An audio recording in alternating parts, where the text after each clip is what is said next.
It was one of those rare mornings that felt perfect, when the sky was clear, the air fresh, and the world seemed to be at peace. The man had woken early, just as the sun began to peek over the horizon. The soft chirp of birds filled the air, blending with the gentle rustle of leaves in the trees. He stretched as he walked out onto his porch, feeling the coolness of the morning air against his skin. He smiled, grateful for another quiet day at his lakeside cabin, far from the hustle and bustle of the city. He had always loved this time of day, when everything seemed still, almost like the world was holding its breath. He poured himself a cup of coffee and walked to the edge of his porch. From here, he could see his beloved trees, tall, thick, and full of life. They had been with him for years, providing shade on hot summer days and privacy from the neighbors. They were more than just trees. They were a symbol of everything he had worked for. They made this place his home, his sanctuary. But that peace didn't last long. As he took his first sip of coffee, he heard the unmistakable sound of chainsaws in the distance. At first, he thought it was just the wind carrying the noise from somewhere else, but then the sound grew louder. His heart sank as he realized it was coming from his property. He turned quickly, his hand tightening around the coffee mug as he scanned the yard. His breath caught in his throat. There they were, several HOA workers, armed with chainsaws, cutting down his trees.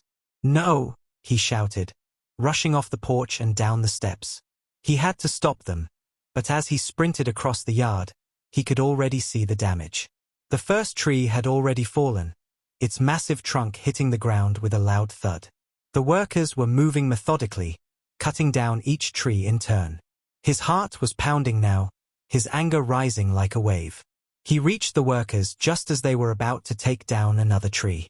"Stop!" he shouted, his voice hoarse with fury. "What are you doing? Stop cutting my trees." The workers didn't even look up. They continued working, their chainsaws roaring as they cut through the wood. He grabbed the nearest worker by the arm, pulling him around. "Stop!" he yelled again.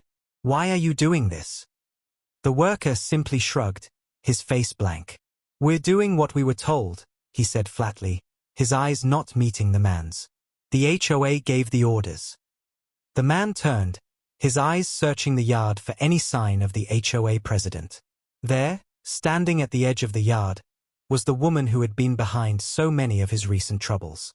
She stood with her arms folded, watching the destruction with a smug look on her face. Her eyes locked with his as she gave a small nod, a signal to the workers to continue. His blood boiled. "Why are you doing this?" he demanded, walking toward her. "Why are you destroying my trees? They're mine. I have the property papers to prove it." The HOA president didn't even flinch. She met his gaze with cold, unblinking eyes. "For the view," she said matter-of-factly. "These trees are blocking it." His chest tightened. He couldn't believe what he was hearing. The trees weren't just trees to her. They were obstacles to be removed for the sake of a view. She was willing to tear down something that had taken years to grow just so someone could have a better view of the lake. It was as if they were nothing more than objects to her, things to be moved and reshaped according to her whims. "What do you mean the view?" he asked, his voice trembling with frustration. "These trees are part of the land. I've had them for years. They're not just decoration for some new development." The president smiled coldly, her expression not one of sympathy but of satisfaction. "They're blocking the view," she repeated, as if that explained everything. "The new luxury homes need a clear line of sight. The trees have to go." He stood there, frozen, staring at her in disbelief. He couldn't understand how someone could be so indifferent, so willing to destroy something so beautiful and so important. These weren't just trees. They were a part of his life, a part of the life he had built here. They weren't just blocking a view. They were his memories, his hard work. They were the foundation of this place, the reason it felt like home. The sound of chainsaws filled the air again as another tree fell, the thud echoing through the yard. He turned to see the workers continuing their task, undeterred by his protests. His eyes went back to the president, and he felt a fire ignite within him. "I'll stop you," he said, his voice low and determined. "You can't just take what's mine." This land is mine. Those trees are mine. The HOA president raised an eyebrow, clearly unimpressed. You're free to fight it in court, she said with a shrug. But these trees are coming down. It's happening. His anger surged. He knew the HOA had power, but this was too much. This wasn't just about the trees. It was about everything they were trying to take from him. The land, the peace he had fought for, the memories he had built. This was his home, and they were trying to take it all. As the chainsaws roared again, the man made a decision. He wasn't going to let this happen. He wouldn't let her win. The fight had just begun. But as the last tree crashed to the ground, he realized something worse. These weren't just ordinary trees. These were rare, valuable trees, worth a small fortune. He had no idea how much they could fetch, but he knew one thing. If he played his cards right, he could turn this disaster into something profitable. The HOA had just made a huge mistake, and he was going to make sure they paid for it. His mind raced. If he could prove the trees were valuable, he could sue for damages. The idea was risky, but it might be his only shot at getting back at the HOA. But as he looked at the destroyed trees, he realized he had another option, something even better. He could sue for the land itself. If the HOA wanted to push him to the edge, then he would push back with everything he had. And when it was all over, he would have not just the money, but the land and the satisfaction of seeing them lose. The man stood there, breathing heavily, staring at the broken trees scattered around him. The HOA had made their move. Now it was his turn. The man sat at his desk, his fingers tapping nervously on the wood as he stared at the scattered papers in front of him. The destruction of his trees had shaken him, but he knew this wasn't the end. He couldn't just sit back and watch the HOA take what was rightfully his. He had to fight back. The first thing he did was gather all the documents he could find about his property. He flipped through old folders and files, hoping to find something that could help him. He needed proof that the trees were his and that the land was his to protect. As he pulled out the deed to the land, his heart sank. It was all there, clear as day. The trees were not just part of his land. They were listed as valuable property in the legal records. His eyes widened as he read the words again. The trees had been planted years ago, long before he even bought the property, and they were legally considered part of the land he owned. He felt a surge of hope, but there was something more. As he dug deeper into the paperwork, he found something else that made his blood run cold. Buried under a pile of documents, he discovered a clause that would allow him to sue for damages if the trees were destroyed. It was clear, the HOA had made a huge mistake by cutting down his trees without any permission. But that wasn't all. He continued reading, his eyes scanning the fine print. There, buried in the legal jargon, was something that gave him the power to take this even further. The clause not only allowed for damages, but it also gave him the right to take legal action against anyone who interfered with his property. The thought of it made him feel powerful. The HOA had crossed a line, and now he had the means to fight back. As he sat there, staring at the documents in his hands, he realized something else. The destruction of his trees wasn't just a personal attack. It was part of a larger plan. The HOA wasn't just after his trees. They were after his land. He had always known that the neighborhood was growing, that developers were sniffing around, looking for new places to build luxury homes. But this was something different. The more he thought about it, the more it made sense. The HOA had been pushing for these trees to be removed for years. They had never liked the fact that his property was covered in beautiful, tall trees that blocked the view. It had always been a point of contention, but this time, they had taken it too far. As he sat in the quiet of his cabin, he knew what he had to do next. He needed to find out if anyone else had been involved in this scheme. He couldn't do it alone. He needed to get a lawyer, someone who could help him take down the HOA and expose their true intentions. The thought of hiring a lawyer felt like a big step, but it was the only way forward. He couldn't let the HOA get away with this. He needed to make sure they paid for what they had done. But as he prepared to make the phone call, he remembered something even more troubling.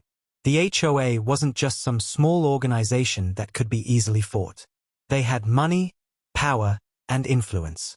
They had connections with local politicians, with developers, and even with the police. He had seen it firsthand when the workers had shown up at his house without warning. The HOA had a way of getting what they wanted, no matter the cost. That made his task even harder, but it also made him more determined. If they thought they could just walk all over him, they were wrong. He wasn't going to give up that easily. He sat up straighter, his resolve hardening.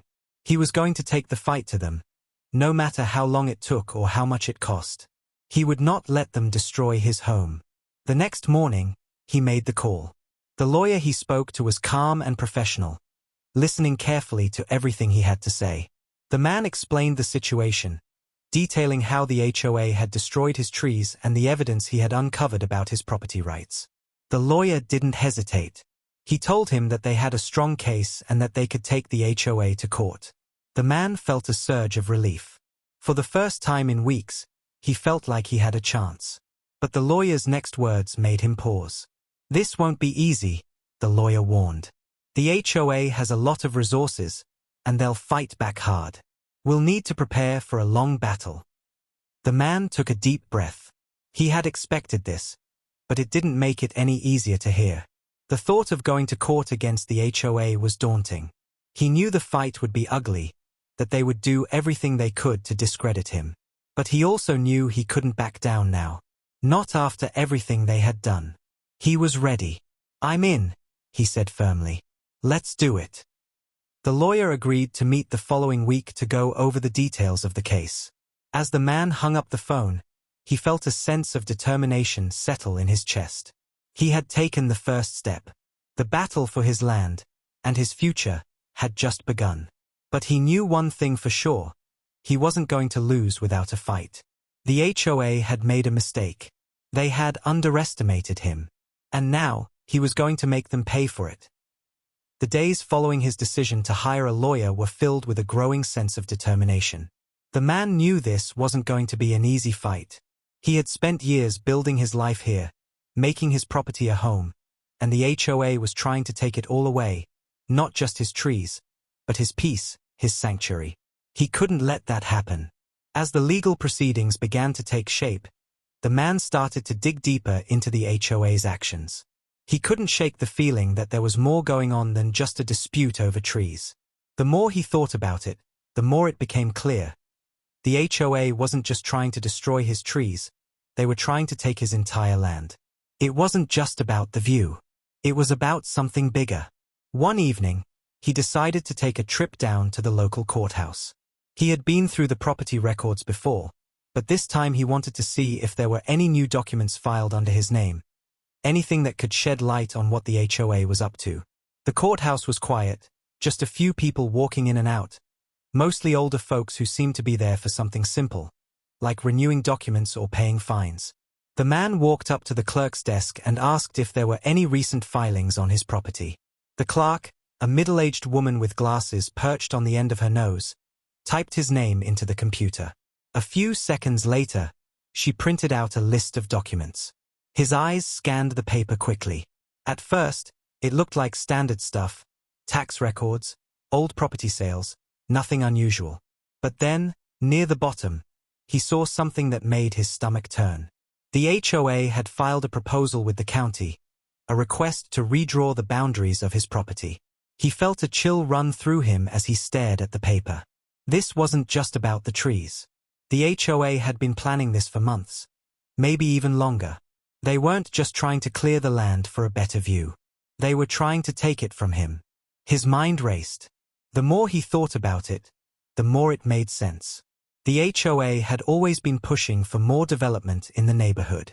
They had been quietly pressuring property owners to sell their land, offering lowball prices to those who were desperate to leave. But now, it was clear, they had bigger plans. They weren't going to stop until they owned everything. They wanted his land, and they were willing to do whatever it took to get it. As he walked out of the courthouse, the man's mind was spinning.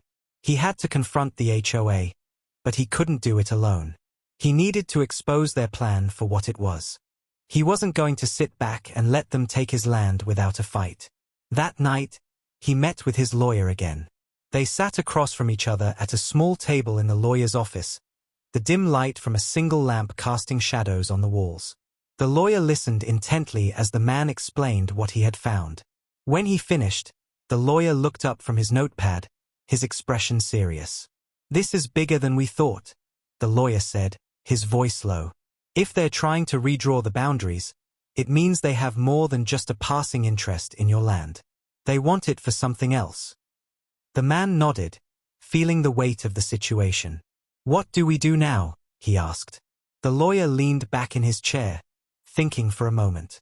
"We'll need to investigate further. We need to find out who's behind this. Developers, local officials, anyone who stands to gain from this. If we can uncover who's pulling the strings, we can expose them in court. But we'll need to be careful. The HOA is powerful, and they'll fight dirty."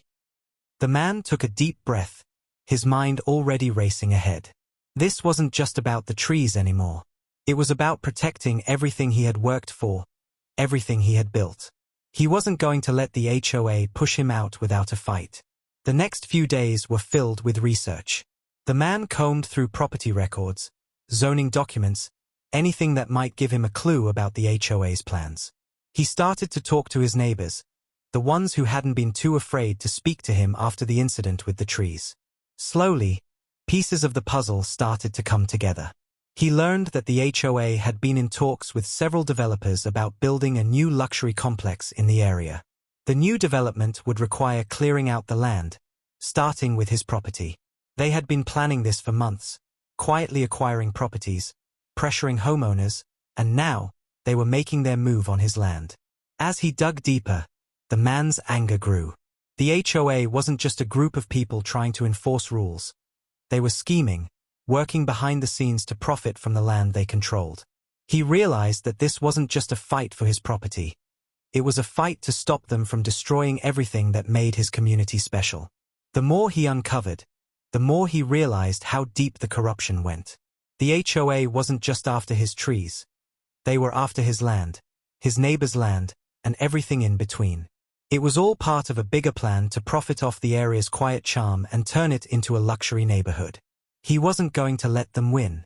With the evidence he had gathered, the man and his lawyer began preparing their case. They would not only fight for the trees but also for the land itself. If the HOA wanted a war, they were going to get one. But as the days passed and the case took shape, he realized something even more disturbing. The HOA wasn't just a local organization anymore. They had connections everywhere, from local officials to developers to police officers. This wasn't going to be an easy fight, but it didn't matter. He had to fight.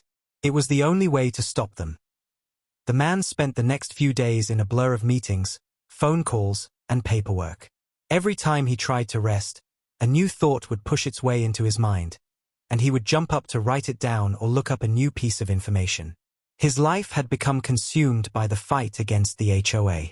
They had already destroyed his trees and were now making moves to take his land. But he wasn't going to let them win. His lawyer had warned him that the HOA would fight back hard. They had connections, power, and resources that he didn't have. But he was determined to take them down. He spent hours gathering more evidence, looking into the HOA's dealings with developers, zoning changes, and anything that might help his case. He knew that the more he knew about them, the better chance he had of stopping them. But as he dove deeper into his research, the weight of the situation became clearer. The HOA wasn't just trying to take his land. They were targeting everyone in the neighborhood, using their power to force people out, one by one. They had been manipulating homeowners for years, using threats and intimidation to get people to sell.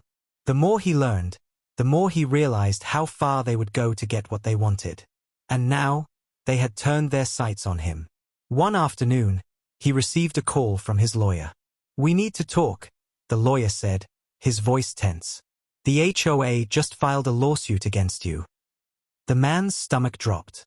He had expected something like this, but hearing it aloud made it feel real. The HOA wasn't just trying to push him out. They were going to fight him in court. The lawsuit claimed that the man had violated the HOA's rules by refusing to remove the trees, and that his actions were a disruption to the community. They accused him of being a troublemaker, someone who was obstructing the development plans. It was all lies. The trees had been there for years, and the land was his. He hadn't broken any rules. This was just a tactic to put pressure on him. He knew it, but the weight of the lawsuit still hit him hard. He wasn't just fighting for his trees anymore. He was fighting to keep his home. His lawyer explained that this was just the beginning. The HOA had plenty of money to drag the case out for as long as they wanted. The longer they could keep the case in court, the more pressure it would put on him to settle. The man felt the anger well up again. He had worked too hard to give up now. He wasn't going to let them wear him down. He took a deep breath and made a decision. This fight wasn't just about his trees. It was about something bigger. It was about standing up for his rights and for everyone else who had been manipulated by the HOA. He wasn't going to let them take his home, his land, or his future. The next few weeks were a blur of legal meetings, court filings, and tense phone calls. The HOA continued to push forward with their lawsuit, using every trick in the book to pressure him into surrendering. They sent threatening letters, tried to intimidate his lawyer, and even made veiled threats to his neighbors, hoping to turn them against him. But the man refused to back down. With each move the HOA made, his resolve grew stronger. He started to realize something else. The more the HOA pushed him, the more people in the community started to notice. His neighbors began to talk, to question the actions of the HOA.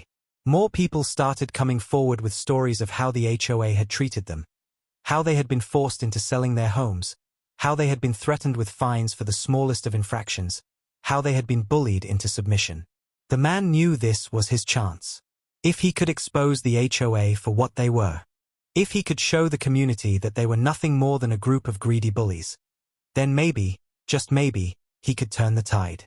As the case continued, the tension grew. The man's life was now consumed by the battle. Every day, it felt like the walls were closing in, like the weight of the HOA's power was pressing down on him. But he refused to let them win. His determination was stronger than ever. He couldn't afford to lose this fight, not when so much was at stake. And so, the battle continued. The HOA had thrown the first punch, but the man was ready to hit back harder. He knew the road ahead would be long, but he also knew that he wasn't alone. As more and more people spoke out, as more neighbors came forward with their stories, he realized that this fight wasn't just about one man and his trees. It was about taking down the HOA and standing up for what was right. The more he thought about it, the more certain he became. He wasn't just fighting for himself anymore. He was fighting for everyone who had been bullied by the HOA, for everyone who had been too afraid to speak up. And this time, he wasn't going to lose. The weeks following the lawsuit felt like a never-ending roller coaster of tension and uncertainty. Every day seemed to bring a new challenge, a new setback. The HOA wasn't backing down, and neither was he. Every day, he fought harder, gathering more evidence, pushing back against their lies. The legal fees were mounting, and the pressure to settle was growing. His lawyer warned him that the HOA would do whatever it took to drag this out. They had deep pockets, and they could afford to keep the case in court for months, maybe even years. But the man was resolute. He wasn't going to give up. This wasn't just about the trees. It wasn't just about the land. It was about fighting back against an organization that thought it could control everything, that thought it could take whatever it wanted without consequences. But then, just when he thought things couldn't get any more difficult, he received an unexpected phone call. It was a number he didn't recognize, but when he picked up, a calm voice on the other end introduced himself as a real estate investor. The man listened cautiously as the investor explained that he had been following the situation with the HOA and had a proposition for him. The investor had been watching the area for some time, and he was interested in purchasing the land. "I'm willing to pay you $1.4 million for your property," the investor said, the words hanging in the air. The man was stunned. $1.4 million. The number was so high it almost felt unreal. He had been under pressure for so long, fighting the HOA with everything he had, and now, here was an offer that seemed to be the solution to all of his problems. The money could pay off his legal fees, give him more than enough to start over, and maybe even allow him to move somewhere far away from all of this. But there was something else, something that tugged at him. The investor wasn't just buying the land, He was also interested in the trees, the very trees the HOA had destroyed. The man felt a strange twist in his gut. The trees had been his legacy. They were worth a fortune, and now, with this offer, he realized just how valuable they really were. The offer was tempting. The pressure from the HOA was overwhelming. He could sell, walk away with the money, and never have to deal with the HOA again. But then, as he thought about it more, he realized something.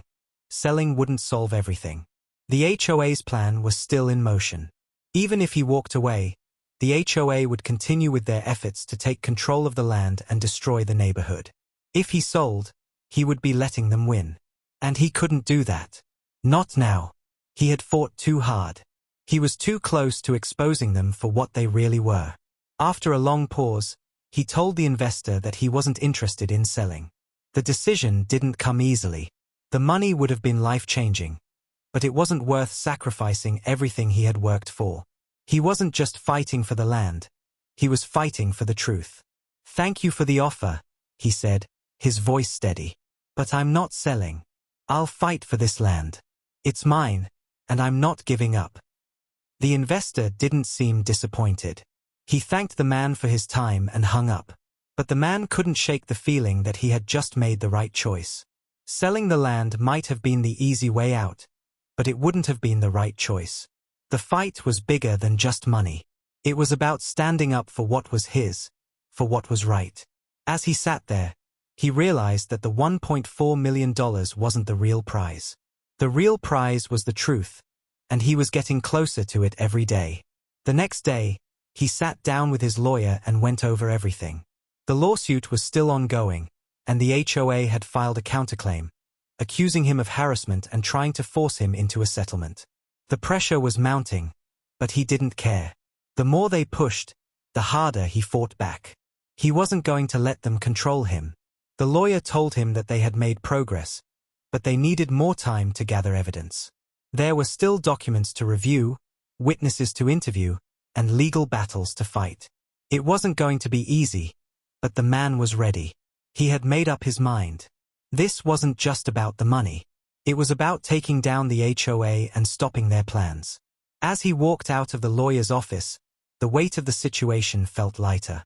He had made the right decision, and for the first time in a while, he felt a sense of peace. The battle was far from over, but he was no longer fighting alone. The more he thought about it, the more determined he became. The HOA had tried to break him, but they had underestimated him. He wasn't just going to win, he was going to make sure they lost everything. And when it was all over, the $1.4 million would seem like a small price to pay for his victory. The days after turning down the offer were filled with an ever-growing sense of urgency. The man's life had become a whirlwind of legal battles, research, and strategy. Every day, he felt the weight of the situation press down on him, but he was determined not to back down. The fight wasn't just for his land anymore. It was for his future, for his neighbors, and for the truth. The HOA had made their move, and now it was time for him to respond. He knew the fight ahead would be long and difficult, but he had something the HOA didn't have, the truth. With the help of his lawyer, he had started to uncover more disturbing details about the HOA's true intentions. They weren't just after his land.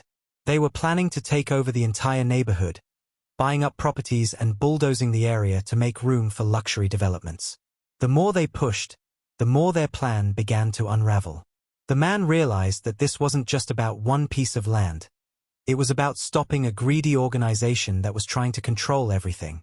The pressure was starting to mount, though. The HOA had deeper pockets, and they weren't afraid to use them. They had hired a team of high-powered lawyers, and the legal proceedings were getting more complicated by the day. Each time the man thought they might be getting somewhere, the HOA threw another obstacle in their path.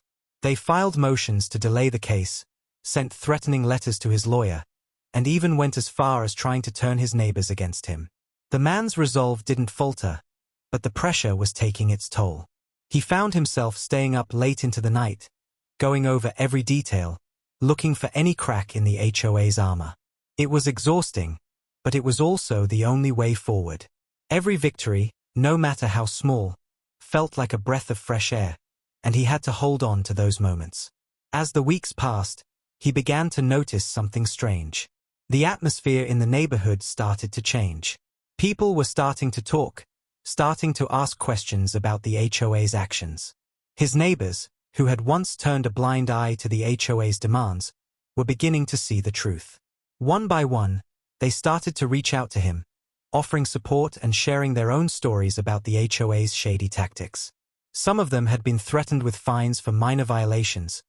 Others had been forced to sell their homes at a fraction of what they were worth.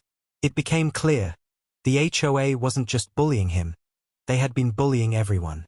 And now, the community was starting to push back. The man saw an opportunity. This wasn't just about fighting for his land. It was about fighting for everyone in the neighborhood who had been pushed around by the HOA. He couldn't do it alone, but with the support of his neighbors, they could take the fight to the next level. The man and his lawyer began organizing a community meeting. They invited everyone in the neighborhood, hoping to build a coalition of homeowners who were ready to stand up to the HOA. When the night of the meeting arrived, he was nervous. He wasn't sure how many people would show up or if anyone would be willing to fight alongside him. But as the door opened and his neighbors started to trickle in, he felt a spark of hope. It wasn't a large crowd, but it didn't matter. What mattered was that they were all there, ready to take action. The man stood in front of the room, feeling the weight of everyone's eyes on him. He cleared his throat, then began to speak. "Thank you all for coming," he said, his voice steady. "I know that many of you have been afraid to speak out against the HOA. They've used fear and intimidation to control us for too long. But I'm here to tell you that we don't have to take this anymore. Together, we can fight back." He paused for a moment, allowing the words to sink in. "We're not just fighting for my land or my trees," he continued. "We're fighting for all of us. We're fighting for the future of this neighborhood.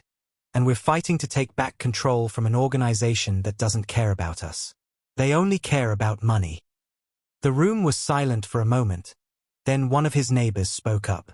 "I'm with you," she said, her voice quiet but firm. "They've been trying to force us out for years. I'll stand with you." Slowly, others began to speak up, sharing their own stories, their frustrations, and their determination to stand together. By the end of the meeting, they had a plan.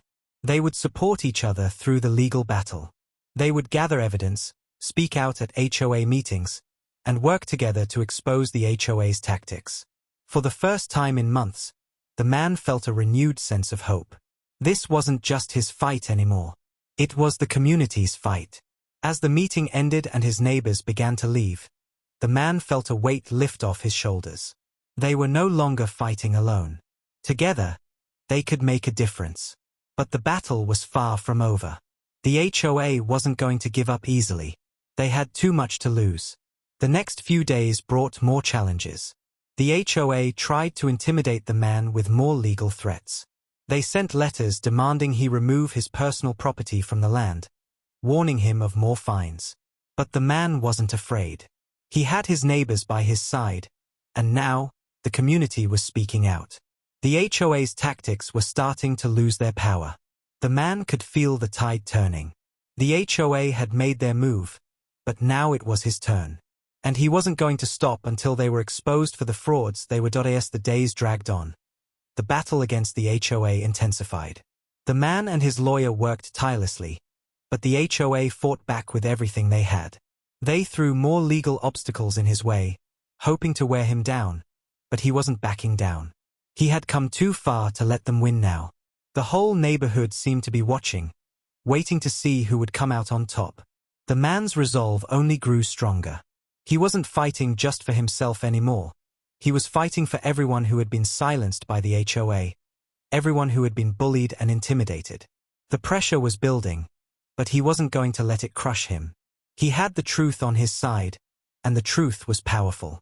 Every day, he felt like they were getting closer to exposing the HOA's true motives. It wasn't just about taking his land. It was about greed, about a group of powerful people using their influence to get what they wanted, no matter the cost. But as the case went on, the man began to realize something even more troubling. The HOA had more resources than he had imagined. They had money, connections, and the backing of powerful figures in the community. They were not just fighting him. They were fighting to protect their own interests. The deeper he dug, the more he discovered. The HOA had been involved in shady deals with developers for years, using their position to force homeowners out, buying up properties for a fraction of their worth, and turning the neighborhood into a luxury development zone. The man's anger grew with each new discovery. But he knew this wasn't just about winning the case. This was about stopping the HOA from destroying everything they had built. This was about holding them accountable for their actions. And so, he pressed on, gathering more evidence, digging deeper into the HOA's dealings, and preparing for the final showdown. The day of the court hearing arrived, and the tension in the air was palpable. The man sat in the courtroom, his lawyer by his side, his heart pounding. Across from them, the HOA's team sat confidently, their faces cold and unreadable. The man knew they would stop at nothing to win. The hearing began, and the courtroom was filled with the sound of lawyers speaking, arguing, and presenting their cases. The HOA's lawyer tried to discredit the man, questioning his motives, calling him a troublemaker, and painting him as someone who was standing in the way of progress. But the man stood firm, his voice steady as he presented his evidence. He showed the court the property records, the evidence of the HOA's illegal activities, and the documents proving that the HOA had no right to take his land. The judge listened carefully, his face unreadable as he examined the evidence. The man could feel the weight of the moment. This was the chance he had been waiting for. This was his opportunity to expose the HOA for what they truly were. The lawyer for the HOA tried to push back, making the case that the man had caused unnecessary disruption to the community, that his refusal to comply with HOA rules had led to costly delays for the new development. But the man wasn't swayed. He knew the truth, and he knew that the HOA's plans had always been about greed, not progress. As the hearing went on, the man's heart raced. Every word, every piece of evidence, felt like it was pulling him closer to the victory he had been fighting for. He could see the cracks beginning to form in the HOA's case. The more the HOA's lawyers spoke, the more the truth became clear. This wasn't about rules, it was about control. It was about power. The judge took a long time to deliberate. The man sat on the edge of his seat, trying to keep his nerves in check. His lawyer sat next to him, calm and collected, but the tension in the room was undeniable. Finally, the judge returned to the bench. He looked at both sides, his eyes sharp, and then he spoke. After reviewing all the evidence, he began, "It's clear to me that the HOA has acted outside of its legal bounds. The destruction of the trees was unnecessary and unlawful. Furthermore, the actions taken to seize property in this neighborhood were done with questionable motives. I am ruling in favor of the defendant." The words hung in the air like a heavy weight. The man's heart skipped a beat. He had won. The judge's ruling was a victory not just for him, but for everyone in the neighborhood. The HOA was ordered to pay for the damages caused by their actions, and they were forced to stop any further attempts to seize property without proper authorization. The man stood up, his legs weak but his resolve stronger than ever. He turned to his lawyer and shook his hand. "We did it," he said quietly, his voice full of relief. But even as the court proceedings ended, he knew the fight wasn't over. The HOA wouldn't just walk away. They would regroup, they would fight back, and they would try again. But for now, he had won. And for the first time in months, he felt the weight on his shoulders lift. As he left the courtroom, the man looked around at his neighbors. They were watching him, their faces filled with respect and gratitude. He had done it. He had stood up to the HOA and won. But he knew this was just the beginning. The battle had been won, but the war was far from over. The HOA had been exposed for what they were: greedy, corrupt, and willing to do anything to get what they wanted. But now, the community had seen the truth, and the man had given them the courage to fight back.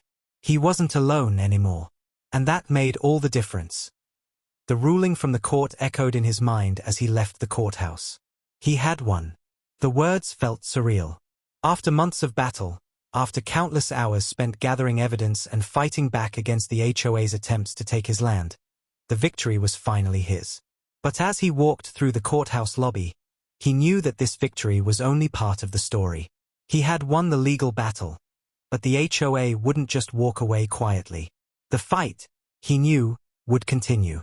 The community was still reeling from the revelations of the HOA's corruption. His neighbors, who had once feared the HOA's power, were now beginning to see the truth. They had been manipulated, used by an organization that cared more about money than the well-being of the people they were supposed to serve. As he walked outside, he felt the weight of the moment. The courthouse steps felt heavy beneath his feet, but the air was different. The sun shone brighter, and the weight on his shoulders seemed lighter. The fight wasn't over, but the first battle had been won. As he stood there, a voice called out to him.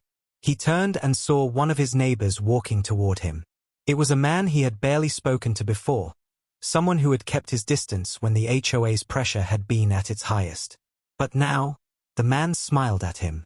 "I just wanted to say thank you," the neighbor said. "I didn't realize how deep this went. You've shown all of us that we can stand up to them. We're with you." The man's heart swelled with gratitude. This wasn't just about the trees or the land anymore. It was about something bigger. It was about the community coming together, standing up for what was right, and fighting back against the HOA's corruption. Word spread quickly. Neighbors who had once been too afraid to speak out were now showing their support. Some came forward with stories of their own. Stories of how the HOA had tried to intimidate them, how they had been forced into selling their homes for far less than they were worth, how their voices had been silenced. One by one, the people who had been manipulated and bullied started to find their courage. They joined the man in his fight, standing with him as they demanded justice. The HOA president, who had once walked through the neighborhood with a smug look on her face, now found herself facing an entirely different reality. Her power was slipping away. Her influence over the community was fading. And the more people spoke out, the harder it became for her to maintain control. But despite the growing support from the community, the HOA wasn't ready to admit defeat. The man knew that they would try to fight back. They had the money, the resources, and the influence to cause more trouble. But he also knew that this time, they wouldn't win. This time, the community was united. And that was something they couldn't break. The victory was sweeter than he had ever imagined. But it wasn't the money or the land that mattered most. It was the feeling of standing up to something wrong and making it right. It was about seeing the change in his neighbors, who had once been afraid, but were now willing to fight for their homes and their rights. The HOA had tried to take everything from him, his trees, his land, his peace, but they had underestimated him. They had underestimated the power of the truth. As he drove back to his cabin that evening, the man looked at the lake, the trees, and the land he had fought so hard to protect. The sun was setting, casting a golden glow over the water, and for the first time in months, he felt truly at peace. The fight was far from over. The HOA would likely keep pushing, but he knew now that he had the strength to stand against them. He had the support of his neighbors, the power of truth, and the courage to continue fighting. The victory in court was only the beginning. The man smiled to himself, knowing that the HOA would never again have the control they once had. They had been defeated, not just in court, but in the hearts and minds of the people. And that was a victory that no amount of money or power could ever take away. The trees had fallen, but they would rise again. The land had been threatened, but it was still his. The battle for his home, his community, and his future had been hard fought, but it was far from over. As he looked at the land once more, he made a promise to himself. No matter what came next, he would never stop fighting for what was right.